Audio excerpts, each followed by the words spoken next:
నమస్కారం ఫ్రెండ్స్. ఏంది అంటే ఈరోజు మాట్లాడాలనుకుంటున్న అంశం ఏంది అంటే ఏది కుల వివక్ష ఏడుంది అనేది ఏమంటారు, ఏడలేదు అది వెనకట ఏదో చెప్తుంటారు కానీ బట్ నార్త్ ఇండియా గురించి మనము ఎవరెస్ట్ అది ఇంకా అది అక్కడ ఆర్య బ్రాహ్మణుల పర్సంటేజ్, బనియాలు బ్రాహ్మణుల పర్సంటేజ్ ఎక్కువ ఉంది. సో ఈ మనువాదాన్ని మన దేశంలోకి తెచ్చింది. అక్కడ ఘోరంగా ఏమంటారు వివక్ష చూపెడుతుంది. నార్త్ ఇండియాలో వరస్ట్గా. ఓకే, దళితుడు గుర్రం ఎక్కితే మీ సంపాదించుకుంటే రకరకాలుగా అవన్నీ చాలాసార్లు చెప్పినాం. సో ఆ క్రమంలో ఏంది అంటే మన దగ్గర మన సౌత్ ఇండియాలో కానీ ఇప్పుడు ఈ ఆంధ్రప్రదేశ్ అయితే అది అరాచక ప్రదేశ్ అయిపోయింది. సో తెలంగాణ గురించి మాట్లాడుతున్నాం. సో అట్లనే దేశంలో కానీ జనరల్గా ఓకే మీరు అబ్జర్వ్ చేయండి. సో అధికారంలో అంటే డెసిషన్ మేకింగ్లో నామకే వాస్తు ఇప్పుడు రిజర్వేషన్ పెట్టారు ఎస్సీలకి ఎస్టీలకి. ఎవరో ఏమంటారు భజన చేసేటోళ్ళకి, వాళ్ళ కాళ్ళు మొక్కేటోళ్ళకి, వాళ్ళకి కాళ్ళకి ఏమంటారు అడుగులకి మడుగులు వచ్చేటోళ్ళకి, అట్లాంటి వాళ్ళకి మన దగ్గర పడి ఉంటాడు అన్నోళ్ళకి, నమ్మకస్తులకి, లేకపోతే ఊడిగం చేసే వాళ్ళకి, వాడు సొంత బ్రెయిన్ లేని వాడికి, ఇండివిజువాలిటీ లేని వాడికి, ఆత్మగౌరవం లేని వాడికి, ఇక ఆ పదవి వాని దగ్గర అంటే ఈ బీసీ ఎస్సీ ఎస్టీల దగ్గర ఉన్న వాళ్ళ దగ్గర ఉన్నట్టే. సో అట్లాంటి వాళ్ళకి అది వార్డు మెంబర్ కావచ్చు, సర్పంచ్ కావచ్చు, లేకపోతే ఎమ్మెల్యే టికెట్ కానీ ఇస్తున్నారు. కానీ డెసిషన్ మేకింగ్లో ఎవరు ఉంటున్నారు ఈ సోకాల్డ్ పార్టీలల్లో? మోస్ట్లీ అగ్రకులాల వాళ్ళే, అంటే జుట్టు వాళ్ళ చేతులు ఉన్నది. అర్థమైందా? సో ఆ క్రమంలో ఇక ఇప్పుడు ఈ బీసీ ఎస్సీ ఎస్టీలు ఎన్నికల పోటీ చేయాలంటే వీళ్ళ దగ్గర డబ్బులు ఉండాలి. వీళ్ళకి ఏదైనా డబ్బులు వచ్చే సోర్సు, బిగ్గర్ సోర్స్ ఉండాలి. మరి ఆ డబ్బులు వచ్చే సోర్స్ వీళ్ళకి ఎక్కడి నుంచి వస్తుంది? వ్యాపారం చేస్తూ వస్తుంది. వ్యాపారం చేయాలంటే వీళ్ళకి వ్యాపారం చేసే ఏమంటారు ఆ వెసులుబాటు కల్పించరు. అర్థమైందా? సో వీళ్ళని వ్యాపారం చేసుకోకుండా ఇబ్బంది పెడుతుంటారు. సో ఎట్లా పెడతారు ఇబ్బంది అంటే, సో గవర్నమెంట్ వాళ్ళ చేలుంది కాబట్టి వీళ్ళకి ఎలాంటి పర్మిషన్లు ఇవ్వరు, రాయితీలు ఇవ్వరు. అర్థమైందా? సబ్సిడీలు ఇవ్వరు. లేకపోతే ఇప్పుడు చాలా అగ్రకులాలలో చేసే వ్యాపారాలలో ఏంది అంటే వాళ్ళకి ఏమంటారు ఈ భూములు, సో భూములు మార్కెట్ రేటు ఏమంటారు కోట్లలో ఉంటే అది అప్పనంగా ఇచ్చేస్తున్నారు. అదానికి ఇస్తున్నారు, ఇక అంబానికి ఇస్తున్నారు. 1000 ఎకరాలు అది రూపాయికి ఎకరం చొప్పున ఇస్తున్నారు. అది మనకి మళ్ళీ బీసీ ఎస్సీఎస్లకు ఇయ్యరు. అట్లా తెలంగాణలో కానీ ఇంకా ఆంధ్రప్రదేశ్లో కానీ ఇంకెక్కడ పోయినా సో కాల్డ్ అగ్రకులము అన్నోళ్ళకి ఆల్మోస్ట్ అప్పనంగా ఇచ్చేస్తున్నారు. అదే బీసీ ఎస్సీ ఎస్టీలుకి వాళ్ళకి ఇవ్వరు, వాళ్ళని దగ్గర కూడా రానియరు. అర్థమైందా? ఇక వీడు ఎప్పుడు ధనవంతుడు అవుతాడు? సో ఇది పరిస్థితి. కాంట్రాక్టులు ఏది ఎనీ కాంట్రాక్టులు. ఓకే, సో కాంట్రాక్ట్లలో కానీ అట్లనే భూముల విషయంలో కానీ ఇయ్యరు. వాళ్ళు సోకాల్ దగ్గర కులాల వాళ్ళు ఏ పర్పస్ తీసుకున్నా ఆ పర్పస్ వ్యాపారం చేయకుండా కూడా ఆ భూమిని కొట్టేస్తున్నారు చాలామంది ఉన్నారు. అర్థమైందా? ఇక రెండోది వాళ్ళకి ఏమంటారు సోకాల్డ్ అగ్రకులం వాళ్ళకి ఏమంటారు ఈ బ్యాంకులలో లోన్లు ఇస్తారు. కానీ బీసీ ఎస్సీఎస్లకు అక్కడ లోన్లు కూడా ఇయ్యరు. మళ్ళీ లోన్ల దగ్గర ఉండేట మేనేజర్ కానీ ఆ మేనేజర్ చెప్తేనేటోళ్ళు పైనుండోళ్ళు కానీ ఆర్బీఐ నుంచి మొదలు పెడితే ఈడీ నుంచి మొదలు పెడితే ఆడ కేంద్ర స్థాయిలో ఆడ బ్రాహ్మణులు బనియాలో ఈడ రాష్ట్ర నార్త్ ఇండియన్స్ ఈడ ఇంకో అగ్రకులం వాళ్ళు. అర్థమైందా? సో మొత్తం మీద అయితే బీసీ ఎస్సీ ఎస్టీలని వాళ్ళని పెద్దగా ఎదగనియరు. ఇక అందులో ఇక మన హైదరాబాదు తెలంగాణ మనకు వచ్చినట్టే కానీ నామకే వాస్త అయిపోయింది. తెలంగాణ వ్యాపారాలు అన్నీ ఆ చంద్రబాబు నాయుడు సంపేసిండు. కేసీఆర్ నేను తెలంగాణ కోసం అవతరించిన అవతార పురుషుడు అన్నాడు కానీ మళ్ళీ ఆంధ్రోళ్ళకి కాళ్ళకు ముళ్ళు గుచ్చితే తీసినోడే. ఓకే, ఆంధ్రోళ్ళకి గులాంగిరి చేసినోడే. ఓకే, ఆ క్రమంలో కాంగ్రెస్ రేవంత్ రెడ్డి గారు వచ్చినాక ఏమన్నా గణనీయమైన మార్పులు చేస్తారేమంటే సంక్షేమ పథకాలు ఇస్తున్నాడు అంతే తప్ప ఇంకా పెద్ద లెవెల్లో ఇంకా సంక్షేమ పథకాలు ఒక హైదరాబాద్లో కొన్ని బేసిక్ కొన్ని చేస్తున్నాడు కానీ బట్ మనం ఆశించినంత ఏమంటారు సమూలమైన మార్పులు చేయడంలో ఇంకా అంత ఏమంటారు ఆశించినంత కనిపిస్తలేదు. ఓకే, సో ఎగ్జాంపుల్ చెప్తా. ఇప్పుడు నిజాం షుగర్ ఫ్యాక్టరీ తెరిపించడానికి అప్పుడు కవిత చెప్పింది, అరవింద్ చెప్పిండు, ఇది నిజామాబాద్ ఎంపీ, అట్లనే ఏమంటారు రేవంత్ రెడ్డి గారు చెప్పిండ్రు. మరి ఎందుకు తెరిపిస్తలేడు? ఇప్పుడు వాళ్ళంటే దుర్మార్గులు, వాళ్ళు తెరిపిస్తలేరని వాళ్ళ మీద కోపంతో కాంగ్రెస్ తెచ్చుకున్నాం. కాంగ్రెస్ వచ్చినాక నిజాం షుగర్ హార్డ్లీ ఎంత అయితే 100 కోట్లు అవుతాయి. అది అది అది అది నిజాం ఏ పేరైనా పెట్టు, నిజాం షుగర్స్ అని పెడితే అది దానికి చారిత్ర ఉంది కాబట్టి సంతోషపడతాం. సో లేదు, నీకు నిజాం అని పేరు పెట్టడానికి లేకపోతే తెలంగాణ షుగర్స్ ఏదోనో పేరు పెట్టు. బట్ తెలంగాణ రాష్ట్రంలో కొన్ని నల్లరేగడి నేలల్లో, ఎర్ర నేలల్లో చెరుకు బాగా పండే కొన్ని ప్రాంతాలు, నిజామాబాదు, జహీరాబాదు ఇట్లాంటి ప్రాంతాలు ఉన్నప్పుడు అక్కడ చెరుకు పండే వాతావరణం ఇప్పుడు ఉన్నప్పుడు ఆ చెరుకు సంబంధించినది అట్లీస్ట్ ఒక్క షుగర్ ఫ్యాక్టరీ ఎందుకు ఉండకూడదు తెలంగాణలో? ఇప్పుడు కందులు ఎక్కువ పండుతాయి తాండూరు ఈ ప్రాంతంలో, దానికి సంబంధించింది.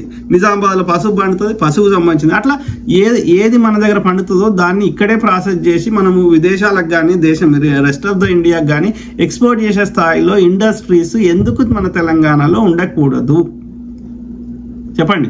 ఇప్పుడు ఆంధ్ర షుగర్స్ వాళ్ళకి ఎట్లయితే ఉన్నాయో, ఇథనాల్ ప్లాంట్స్ ఎట్లయితే ఆంధ్రప్రదేశ్లో ఉన్నాయో, అట్లా మహారాష్ట్రలో ఉన్నాయో మన తెలంగాణలో ఎందుకు ఉండకూడదు చెప్పండి. అంటే తెలంగాణ ప్రజలు కాదా? తెలంగాణ ప్రజలకి వ్యాపారాలు చేసుకోవద్దా? తెలంగాణ ప్రజలకి వాళ్ళ ఆర్థికంగా ఎదగకూడదా? ఇక్కడ ఇండస్ట్రీస్ రాకూడదా? మళ్ళీ తెలంగాణ పేరుకే కానీ మీరు అబ్జర్వ్ చేయండి, పెద్ద బడా వ్యాపారాలన్నీ ఎవరి ఉన్నాయి తెలంగాణలో? మీరు ఐటీ ఇండస్ట్రీ తీసుకోండి, ఫార్మా ఇండస్ట్రీ తీసుకోండి, అవి యజమానులు ఎవరు ఉన్నారు? అందులో పనిచేస్తున్నటువంటి కార్మికుల నుంచి చిన్నకి ఊడ్చే స్థాయి నుంచి పెద్ద స్థాయి దాకా కూడా ఎవరున్నారు? ఈ మోస్ట్లీ మెజారిటీ ఆంధ్రలో చేతులు ఉన్నాయి, కొన్ని నార్త్ ఇండియన్ చేతులు ఉన్నాయి. అందులో వాడు నార్త్ ఇండియన్ వాళ్ళు పెట్టుకుంటున్నాడు, వాడు గుజరాతీ రాజస్థాన్ నుంచి తెప్పించుకొని, అదే ఈ ఆంధ్ర వాళ్ళు, సో ఆంధ్ర పెట్టుబడిదారులు, దోపిడీదారులు ఆంధ్రలో తెచ్చి పెట్టుకుంటున్నారు. మరి తెలంగాణలో వాళ్ళు అన్ని రకాల లాభాలు తీసుకుంటున్నారు. ఇది ఏమంటారు ఏమంటారు ఆల్మోస్ట్ ఫ్రీగా తీసుకుంటున్నారు. ప్రభుత్వం ఇచ్చే అనేక రాయితీలు, ఓకే, ఎలక్ట్రిసిటీ బిల్లు నుంచి మొదలు పెడితే అనేక మన తెలంగాణ దగ్గర తీసుకుంటారు. ఎందుకంటే తెలంగాణ ప్రజలకు ఉద్యోగాలు ఇస్తాము, తెలంగాణ ఆర్థిక వ్యవస్థకు దోహదం చేస్తాము అనేకం చెప్తున్నారు. కానీ ఉద్యోగాలు ఇచ్చింది లేదు, ఇక్కడ మనకి ఏమీ వాళ్ళు చేసింది లేదు. వాళ్ళ పనిచేస్తున్న ఆంధ్రలో పెట్టుకుంటారు, వాళ్ళ వ్యాపార వస్తువులు అమ్ముకొని అందులో అమ్మితే వచ్చిన పైసలు కూడా తెలంగాణలోయే. సో మన సంపాదన దోసుకుంటారు, కానీ అందులో కొంత పర్సెంటేజ్ కూడా మనకి ఇస్తలేరు. అర్థమైందా? సో ఇక రేవంత్ రెడ్డి గారు అయితే పేరేమో గద్దర్ గారి పేరు, కానీ ఆ సినీ అవార్డ్స్ అన్నీ పోతున్నది ఆంధ్రలోకి పోతున్నాయి. మరి ఫోక్ అవార్డ్స్ అని పెట్టి తెలంగాణ గద్దర్ పేరు మీద ఫోక్ అవార్డ్స్ పెట్టి తెలంగాణలోకి ఇచ్చి, తెలంగాణ రాష్ట్ర సినీ అవార్డులు అని పెట్టి ఇక వాళ్ళ తెలంగాణ వాళ్ళని ఇంకా ఏమంటారు ఇంకా ఎక్కువ ట్రైనింగ్ ఇచ్చేసి ఎక్కువ ఎంకరేజ్మెంట్ ఇచ్చి ఇంకా తెలంగాణ వాళ్ళే సినిమాలు తీసే విధంగా సినిమా ఇండస్ట్రీలో కూడా తెలంగాణలో వాళ్ళు ఉండాల్సిన అంత ఎంకరేజ్ చేయాల్సిన అవసరం ఉంది. సో అయితే నేనేమంటున్నా అంటే, ఇక్కడ తెలంగాణ వాళ్ళకి వ్యాపారాలు చేయడానికి కావలసినటువంటి ఎంకరేజ్మెంట్ కానీ, రాయితీలు కానీ, సబ్సిడీలు కానీ, భూములు కానీ, తక్కువ రేటుకు భూములు కానీ ఈ సోకాల్డ్ అగ్రకులం ఇచ్చినట్టు తెలంగాణ వాళ్ళకి ఇవ్వాలన్నా వద్దా? అన్ని కులాల వారికి, కులాలకి మతాలకు అతీతంగా. సో ఇది ఆలోచించమని కోరుతున్నా. ఆ క్రమంలో ఇది తీన్మార్ మల్లన్న మాట్లాడింది ఒకసారి విందాం. ఏది అన్ని రంగాలు ఆంధ్ర వాళ్ళ చేతుల లేకపోతే సోకాల్డ్ అగ్రకులాల చేతుల ఎట్లా ఉన్నాయి, మరి బీసీ ఎస్సీ ఎస్టీలు ఎందుకు రాలేకపోతున్నారు, ఎందుకు రాజకీయాలకు పోటీ చేయలేకపోతున్నారు? ఇప్పుడు మీకు రిజర్వేషన్ ఎందుకు అంటారు? మరి మేము వ్యాపారం చేసుకుంటామంటే మాకు సహకరిస్తే, మా దగ్గర కూడా 4 పైసలు ఉంటే మాకెందుకు రిజర్వేషన్?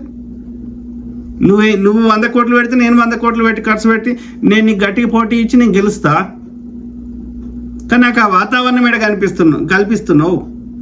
నాకు కంపెనీ పెట్టుకోవడానికి పర్మిషన్ ఇవ్వవు, నా దగ్గర ఏది బ్యాంకులకి లోన్లు ఇవ్వవు, నాకు గవర్నమెంట్ నుంచి వచ్చే సబ్సిడీ ఇవ్వవు, ప్రతి దగ్గర నన్ను డిస్క్రిమినేట్ చేస్తావు, నన్ను అనగదొక్కుతావు. ఇక గవర్నమెంట్ కాంట్రాక్ట్లు అయితే ఇక అది వేరే లెక్క. ఇక కేంద్ర ప్రభుత్వం నుంచి వచ్చేటి ఇప్పుడు మెగా కన్స్ట్రక్షన్ అని పోతాయి, ఇంకొనుకో పోతాయి. సేమ్ పర్సెంటేజ్ ఇస్తామని ఒక బీసీ ఎస్సీ ఎస్టీ వస్తే రావు.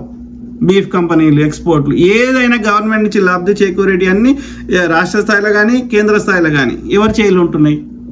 మరి వీడు బీసీ ఎస్సీ ఎస్టీలు ఎట్లా పైకి వస్తారు? ఇది ఆలోచించి మనకి కోరుతున్నా. ఆ క్రమంలో మళ్ళీ నేను మాట్లాడిందో విందాం. ఓకే, అంటే మీకు అర్థమవుతుంది క్లియర్గా. ఒక్క నిమిషం.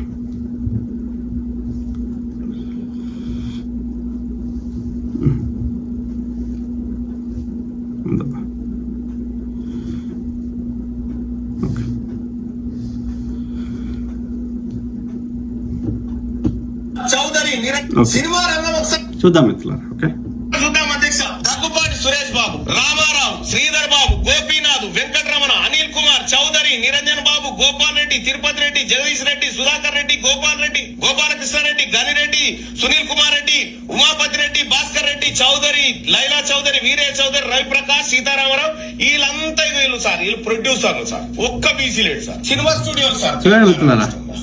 Cinema industry, Telangana cinema industry అని పేరుకే కానీ అలా 99% ఒక దిల్ రాజు ఒకరిద్దరు తీసేస్తే 99% ఆంధ్రాలో ఉన్నారు. ఓకే, సో గవర్నమెంట్ నుంచి లబ్ధి చేకూరితే వాళ్ళకే వస్తాయి. ఓకే, మళ్ళీ అందులో మెజారిటీ 99% మంది, 100% మంది కూడా అగ్రకులాల వాళ్ళే ఉన్నారు. మరి ఇది ఎట్లా మారాలి మీరు చెప్పండి? వీళ్ళు ఏం తప్పు అంటే వాళ్ళు కష్టపడుతున్నారు, వాళ్ళు వ్యాపారం చేస్తున్నారు, రిస్క్ చేస్తున్నారు అని అంటారు. అది ఒక్కటే కొలమానం కాదు. ఓకే, మనం రిస్క్ చేస్తాము, మేము కష్టపడతామన్నా మాకు ఎలాంటి ఏమంటారు అడ్డుపుల్లలు వేస్తుంటారు, రానియరు. ఓకే, సో కాబట్టి అది ఈక్వల్గా ట్రీట్ చేయమంటున్నాం. నేను వాళ్ళని రాంగ్గా ఎవరు వద్దంటలేను కానీ, but at the same time వీళ్ళని కూడా ఏమంటారు, వీళ్ళకి ఇబ్బందులు పెట్టకుండా, డిస్క్రిమినేట్ చేయకుండా సేమ్ ఈక్వల్ ట్రీట్ చేస్తే చాలు, అంతే మేము కోరుకుంటున్నాం. ఓకే, నువ్వు స్పెషల్ ఫేవర్స్ ఏం అవసరం లేదు, ఇబ్బంది పెట్టకుంటే చాలు. వాళ్ళకి ఎట్లా ట్రీట్ చేసినావో వీళ్ళకి కూడా అట్లే ట్రీట్ చేస్తే, వాళ్ళకి ఇచ్చిన బెనిఫిట్స్, వాళ్ళకి ఇచ్చిన ఎంకరేజ్మెంట్, వాళ్ళకి ఇచ్చిన ఏమైతే ఇచ్చినావో వీళ్ళకి కూడా అట్లనే ఇస్తే అందరు ఉంటారు. ఓకే, ఒక్క వర్గం వాళ్ళే కాకుండా. ఓకే, చూద్దాం. బీసీలకు వచ్చిన బెనిఫిట్ చూస్తే రామోజీ ఫిలిం సిటీ మా సాగర్ మంగళూరు అయితే కాదు, రామారాయణ స్టూడియో కాదు, పద్మాలయ కాదు, రామకృష్ణ కాదు, అన్నపూర్ణ కాదు, శబ్దాలయ కాదు, ఒక్క స్టూడియో మా బీసీలకు లేదు. కార్పొరేట్ హాస్పిటల్ చూద్దాం సార్, బసవతారకం హాస్పిటల్ మాది కాదు, బీసీలకు కామినేని మాది కాదు. బీసీలే కాదు మిత్రులారా, బీసీలే కాకుండా, బీసీలు అయితే వరస్ట్గా అందరికంటే, కానీ ఎస్సీలు ఎస్టీలలో కూడా కొద్ది మంది ఉన్నారు. ఎస్టీలు లంబాడీలను ఎస్టీలు, అది నార్త్ ఇండియన్స్ వాళ్ళు రాజస్థాన్, సో వాళ్ళు ఎస్టీలు ఎట్లయితారో మనకు తెలియదు. కానీ ఇక్కడ ఉన్న మూలవాసులు, కోయలు, చెంచులు, గోండులు వాళ్ళైతే ఎస్టీలు, కానీ వాళ్ళ ఆర్థిక పరిస్థితులు వాళ్ళు ఎట్లున్నాయో మనకు తెలుసు. ఎస్టీల పరిస్థితి కూడా సిమిలర్. ఎస్సీలలో కొంతమంది వివేక్ వెంకటస్వామి లాంటి వాళ్ళు, ఇంకా కొంతమంది కొద్దిమంది ఇక వ్యాపారాలు చేసి ఇంకా రకరకాలుగా వాళ్ళు, లేకపోతే వాళ్ళ నాయనలు పాలిటీషియన్ ఉండి వాళ్ళు కూడా ఎందుకైనా రామాత్రం జస్ట్ బికాస్ ఈ ఎస్సీలకి రిజర్వేషన్ ఉండడం వల్ల, వాళ్ళకి కూడా మంత్రులు గింత్రులు కావడం వల్ల, ఆ కాంట్రాక్టులు రావడం వల్ల, లేకపోతే మంత్రి పదవులు రావడం వల్ల 4 పైసలు సంపాదించుకోగలిగారు. ఓకే, లేకపోతే 4 భూములు ఇది చేసుకోగలిగారు. కానీ బీసీలకు అవకాశం లేదు కదా. ఎస్సీలలో కొంతమంది అయినా ఇవాళ ఐఏఎస్లు, ఐపీఎస్లు, రాజకీయ నాయకులు, మంత్రులు, తర్వాత అందులో కూడా 4 పైసలు సంపాదించుకున్నాడో, దోసుకున్నాడో, ఆ మాత్రం ఎస్సీలలో కొంతమంది అయినా కనిపిస్తున్నారు అంటే కారణం వాళ్ళకి ఈ యొక్క రిజర్వేషన్ వల్ల వాళ్ళకి ఏమంటారు లబ్ధి చేకూరు. వాళ్ళకు కూడా ఈ రెడ్డిలు, ఈ యొక్క లేకపోతే వెలమలు, లేకపోతే బ్రాహ్మణులు, సోకాల్డ్ అగ్రకులాలు పొందిన ప్రివిలేజెస్ అట్లీస్ట్ కొంతమంది అయినా ఎస్సీలు పొందినారు. కానీ బీసీలలో రిజర్వేషన్ లేదు. అందుకే వాళ్ళు ఈ రిజర్వేషన్ లేకపోవడం వల్ల వాళ్ళు మంత్రులు గింత్రులు అయ్యి ఆ స్థాయికి పోకపోవడం వల్ల సో వాళ్ళకి అట్లనే వెనుకబడి ఉంటున్నారు. ఎస్సీలలో కనిపించిన ఆ కొద్ది మంది కూడా బీసీలలో కనిపిస్తలేరు. సో ఇది పరిస్థితి. ఆలోచించమని నేను ప్రాధేయపడుతున్నా. సో దీన్ని మార్పు చేయాల్సిన అవసరం ఉంది. ఓకే, ఈ యొక్క డిస్క్రిమినేషన్ పోవాల్సిన అవసరం ఉంది. సంపద అందరిది, అన్ని సామాజిక వర్గాలకి డిస్ట్రిబ్యూట్ కావాల్సిన అవసరం ఉంది. అందరినీ నేనేం స్పెషల్ ఫేవర్ చేయమంటున్నాను, అందరినీ సమానంగా చూడు. మా మీద ఈ బీసీ ఎస్సీ ఎస్టీల మీద వివక్ష చూపట్టకంటున్నాం అంతే. We're not asking you to do special favours. వాళ్ళకి మిగతా సోకాల్ అగ్రకులాన్ని ఎట్లా ట్రీట్ చేస్తున్నామో వీళ్ళని కూడా అట్లనే ట్రీట్ చేయమంటున్నాం అంతే. Okay, simple. అడ్డు పట్టకు, ఇబ్బంది పెట్టకు, సింపుల్. ఇమేజ్ మాది కాదు, ఎన్ఆర్ఐ మాది కాదు, ఉషా ముల్లపుడి కాదు, కిమ్స్ కాదు, అపోలో కాదు, సిగ్మా కాదు, మహావీర్ కాదు, సన్షైన్ కాదు, యశోద కాదు, కేర్ హాస్పిటల్ కూడా మాది కాదు సార్. ఓన్లీ గాంధీ దవాఖానా, ఉస్మానియా మాయి. విద్యా సంస్థల అధ్యక్ష శ్రీ చైతన్య గాంధీ ఉస్మానియా కూడా ప్రభుత్వ రంగ సంస్థలు, అవి ప్రభుత్వానికి సంబంధించినవి. అది బీసీ ఎస్సీ, అవి కూడా బీసీ ఎస్సీ ఎస్టీలవి కావు అవి. ఓకే, ప్రభుత్వ రంగ సంస్థలు. ఓకే, ఇక మిగతా అయితే ఇక అన్ని ఒక యశోద కూడా అగ్రకులమే. కులం తీసేస్తే ప్రాంతం తీసుకుంటే ఒక యశోద తప్ప మిగిలిన దాదాపు అన్ని హాస్పిటల్స్, కార్పొరేట్ హాస్పిటల్స్ ఆంధ్రలో. మళ్ళా అది ట్రీట్మెంట్ ఎంత చేస్తారు, ఎంత అవసరము, అది కొలమానం లేదు. ఎంత ఫీజుకు దానికి కొలమానం లేదు. దోపిడి దోపిడి దోపిడి.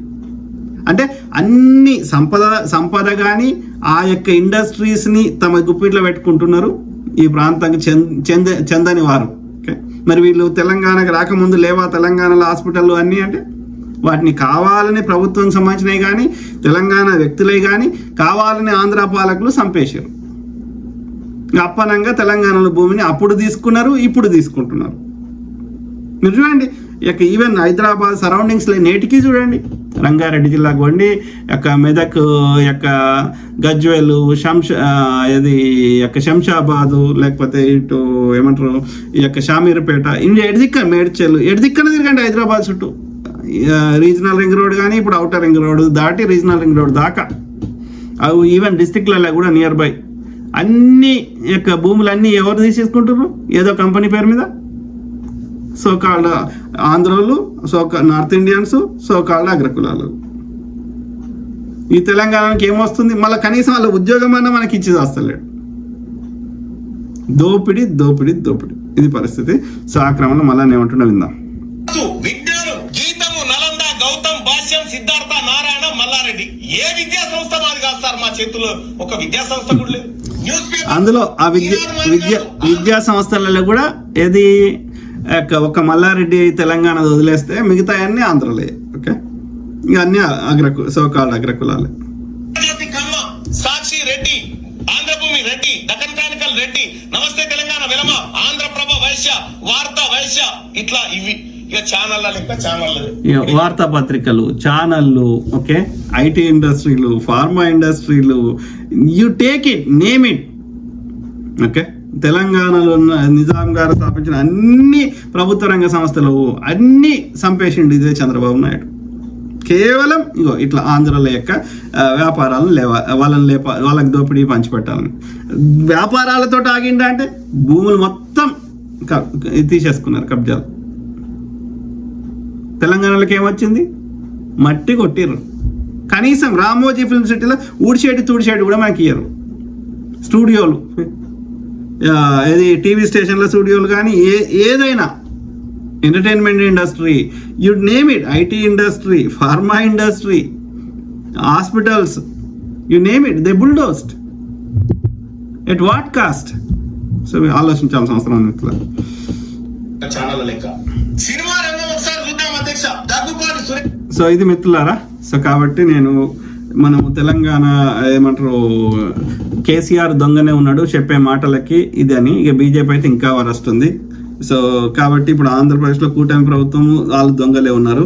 సో ఇక్కడ కేసీఆర్ బీజేపీ కలిసి ఇప్పుడు రావాలని ట్రై చేస్తారు. బీజేపీ తెచ్చిన ప్రతి బిల్లుకి కేసీఆర్ ఇది చేసిండు కాబట్టి వాళ్ళిద్దరు దొంగలే ఉన్నారు. సో కాబట్టి కాంగ్రెస్ వస్తే ద ఆల్టర్నేటివ్ కాంగ్రెస్ కాబట్టి కాంగ్రెస్ ఒక మంచి చరిత్ర ఉంది కాబట్టి కాంగ్రెస్ వస్తే మంచి చేస్తారని ఒక గొప్ప ఆశయంతో మనం తెచ్చుకున్నాం. కానీ ఓకే, సంక్షేమ పథకాల సైడు ప్లస్ హైదరాబాద్లో కొంతవరకు ఓకే, కానీ బట్ ఇంకా ఓకే మనం ఎన్ని ఆశయాలతో తెచ్చుకున్నామో దాన్ని ఇంకా కొంచెం కఠినంగా ఇంప్లిమెంట్ చేయాలని రేవంత్ రెడ్డి గారికి సీఎం గారికి నేను రిక్వెస్ట్ చేస్తున్నా, 4 కోట్ల తెలంగాణ ప్రజల తరఫున. Okay, so please do not yield అంటే వాళ్ళ యొక్క ఏమంటారు ఆంధ్ర పెట్టుబడి దోపిడీదారులు కానీ ఈవెన్ నార్త్ ఇండియన్ దోపిడీదారులకి దయచేసి గులాంగిరి వాడు దోసుకున్న దానికి చిల్లర ఇస్తాడేమో కానీ తెలంగాణ ప్రజల 4 కోట్ల తెలంగాణ ప్రజల నోట్లో మట్టి కొట్టకమని నేను రిక్వెస్ట్ చేస్తున్నా. ఇక్కడ ఉన్న భూములు, సంపద, రిసోర్సెస్ అన్ని తెలంగాణ ప్రజలకు సంబంధించినవి. కాబట్టి నిన్న ఆడ కూర్చుండబెట్టింది ఎన్నుకున్నది కూడా తెలంగాణ ప్రజలు. కాబట్టి తెలంగాణ ప్రజలకి మీరు ఫస్ట్ ప్రయారిటీ ఇవ్వండి. ఓకే, వీళ్ళని అన్ని రంగాల్లో పైకి రావడానికి మీరు సహాయం ఏమంటారు వెన్ను నిలబడాలి. మన తెలంగాణ సమాజం అన్ని రంగాల్లో స్ట్రాంగ్ అవ్వాలి. ఎస్పెషల్లీ వ్యాపారాల్లో అన్ని సామాజిక వర్గాలు ఇది ఆలోచించమని నేను తెలంగాణ సీఎం గారికి నేను రిక్వెస్ట్ చేస్తున్నాను. ఓకే, అందరు బాగుండాలి, అందులో మనం ఉండాలి. సర్వే జన సుఖినో భవంతు. So God bless all, take care and have good times always. By.